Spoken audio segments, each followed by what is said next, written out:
Hey! Salut les fans du bocal!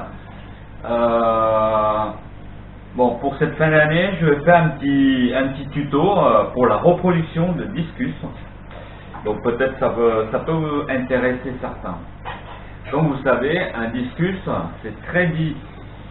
c'est pas si difficile que ça à reproduire. Hein. C'est pareil que les scalaires ou des ramierésies.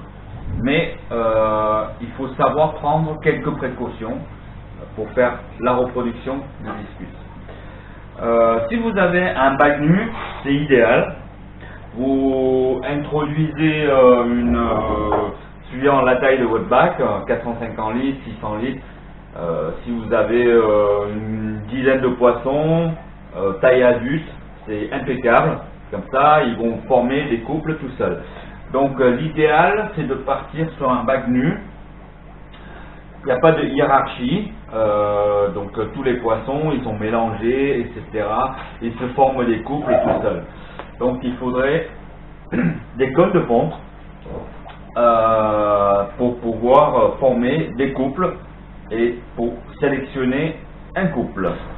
Donc, comme je vous disais tout à l'heure, une fois que vous avez repéré un couple, vous le mettez dans un bac entre 100 litres et 120 litres pour faire la repro. Vous n'avez pas besoin grand chose pour préparer un bac, c'est très rapide. Vous prenez un bac nu, vous prenez l'eau du bac communautaire ou le bac nu que le couple qui y était déjà, vous l'introduisez avec cette eau-là.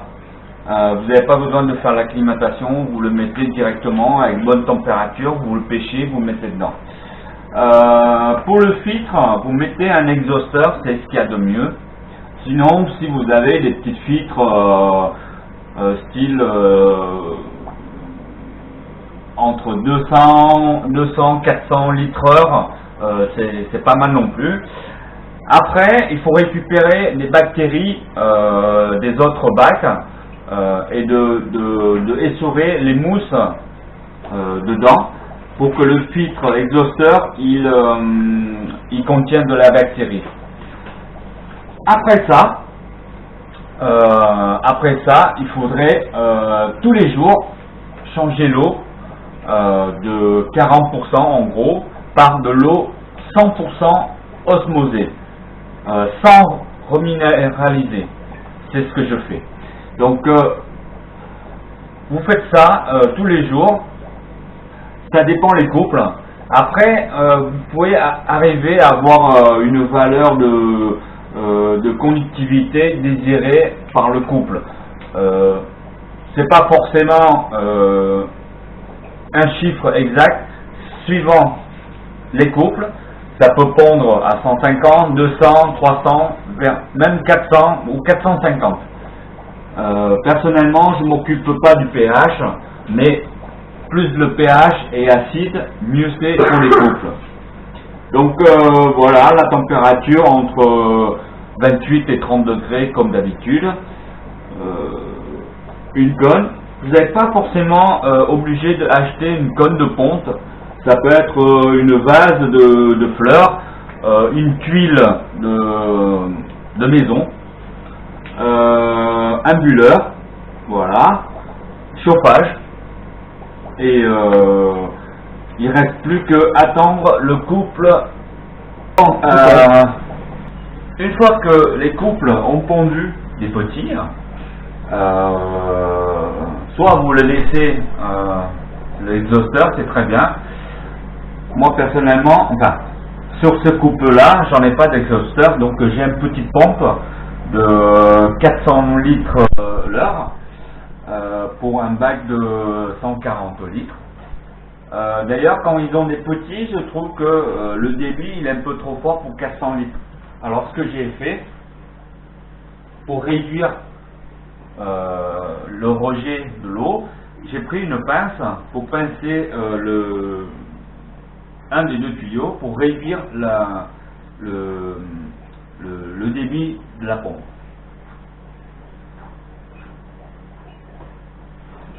Voilà. Pourquoi? personnellement, je sais pas, mais je trouve que trop de courant pour les petits alevins, c'est pas bon. Donc, moi, je l'ai fait comme ça. Quoi d'autre? Ah oui, pour une question de changement d'eau, une fois que les bébés sont en nage libre, personnellement, je les chiffonne tout ce qui est les saletés en bas avec un petit tuyau très très fin, et je fais attention de ne pas aspirer des alevins. Ensuite, pour le changement d'eau, je commençais à acclimater avec de l'eau robinet, laisser reposer par goutte à goutte. Alors, l'eau robinet,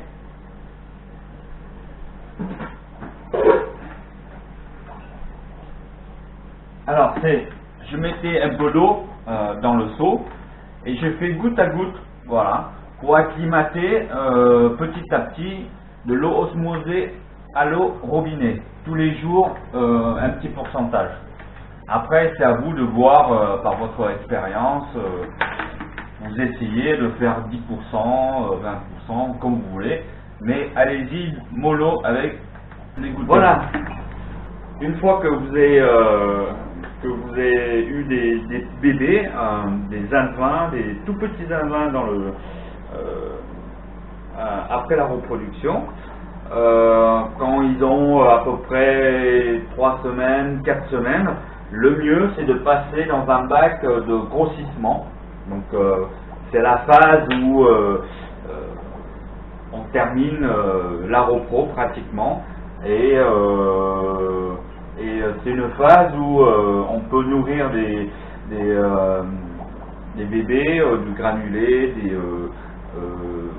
des artémias, du pâté maison. Donc voilà, un beau bac de grossissement fera le bonheur des petits. Ainsi que n'oubliez pas de changer 30%, 40% d'eau tous les jours, hein, pour apporter plus de minéraux, pour apporter plus de fraîcheur, d'eau fraîche aux poissons, aux petits poissons, aux bébés. Ça les aidera à grandir plus vite. Donc voilà, peut-être j'ai oublié quelque chose, mais je pense pas. Donc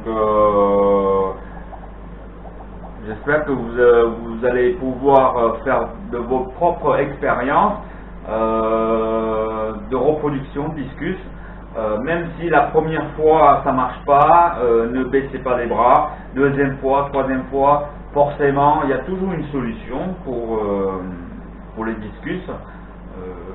On n'arrivera jamais toujours bien fait la première fois. Donc faites de votre propre expérience, et puis je vous dis à bientôt pour un nouveau tuto en 2017.